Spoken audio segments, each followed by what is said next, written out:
What's up? It's Joe with OCDetailing, and behind me I have the first Cybertruck we ever did. We actually wrapped this in a very experimental film that was called Dinochrome Black.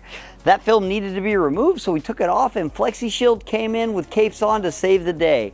They gave our customer a roll of this super cool dark pine green film.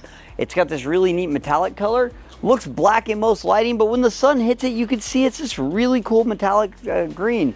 This is a dry, wet, apply version 2 of their PPF, and I'm gonna be totally honest. Last time we tried the first version of this film, we weren't super excited about it, but this installed great. The glue was really nice. It was super good to work with, and it looks amazing. So now our customer Ryan's gonna be super happy with his new looking truck. Thanks for watching. I'm Joe with OCDetailing. Please subscribe for more videos.